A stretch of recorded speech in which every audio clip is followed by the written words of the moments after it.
علیکم نوی ویډیو سره تاسو ورکړی وي. امید لرم چې تاسو ټول به روغ خوشاله وئ. ژوند په مزو کې به وئ. سوات ماته اشاره کړې کې ډېره زیاته دردناکه واقعه رامخې ته شوې چې یو هلک د خپلې ګاونډۍ جینۍ سره په غلط کار باندې ګیر شوی چې بیا د هغه جینۍ ورور تمانچه راغستې ده. هلک او جینۍ دوانه په نوم باندې قتل کړي. دوستان هلک داسې حرکت ولې وکړو چې جینۍ کور ته ورغلو، یعنې د خپلې ګاونډۍ جینۍ کور ته ورغلو، هغې سره یې غلط کار شروع کړو. د دې پوره معلومات خبرو لپاره زموږ د ویډیو خامخا وګورئ. تر اوسه زموږ چینل چا نه وي سبسکرایب کړی، خو موږ زموږ چینل سبسکرایب کہتے رہے نشان خامخا وخت زموږ خریوانه معلوماتي ویډیو تاسو ته په اسانۍ سره ملاوي. ماته اشاره کې ډېره زیاته دردناکه واقعه رامخې ته شوې ده چې یو خلک د ګاونډۍ جینۍ سره په زنا کولو باندې ګیر شوی دی. په زنا کولو باندې بل چا نه بلکې د هغه جینۍ ورور ګیر کړی. د هغه جینۍ ورور ټول کړي نه پټ د یعنې د خپل عزت ساتلو لپاره یې خپله خور هم قتل کړه او هغه ګاونډي هلک هم قتل کړو. تر اوسه پورې د هغه ګاونډي هلک پلار نیپیال نو درج کړی، ځکه چې د هغه ته پته وه چې هغه زما زوی داسې حرکت کړی دی، یعنې د هغه ګاونډي زوی داسې حرکت کړی چې د پردۍ جینۍ عزت یې لوټ کړی دی.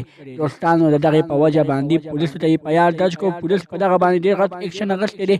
پولیس وایي چې دوی داسې کارونه کول د دوی دواړو واده یې ولې نه کوو، خو د دوستانو داسې نه کېده. د پښتو زمانه کې نن سبا خلک پښتو ډېر زیات په سر راغستي دي او په ځینې خبره باندې مرې کوي.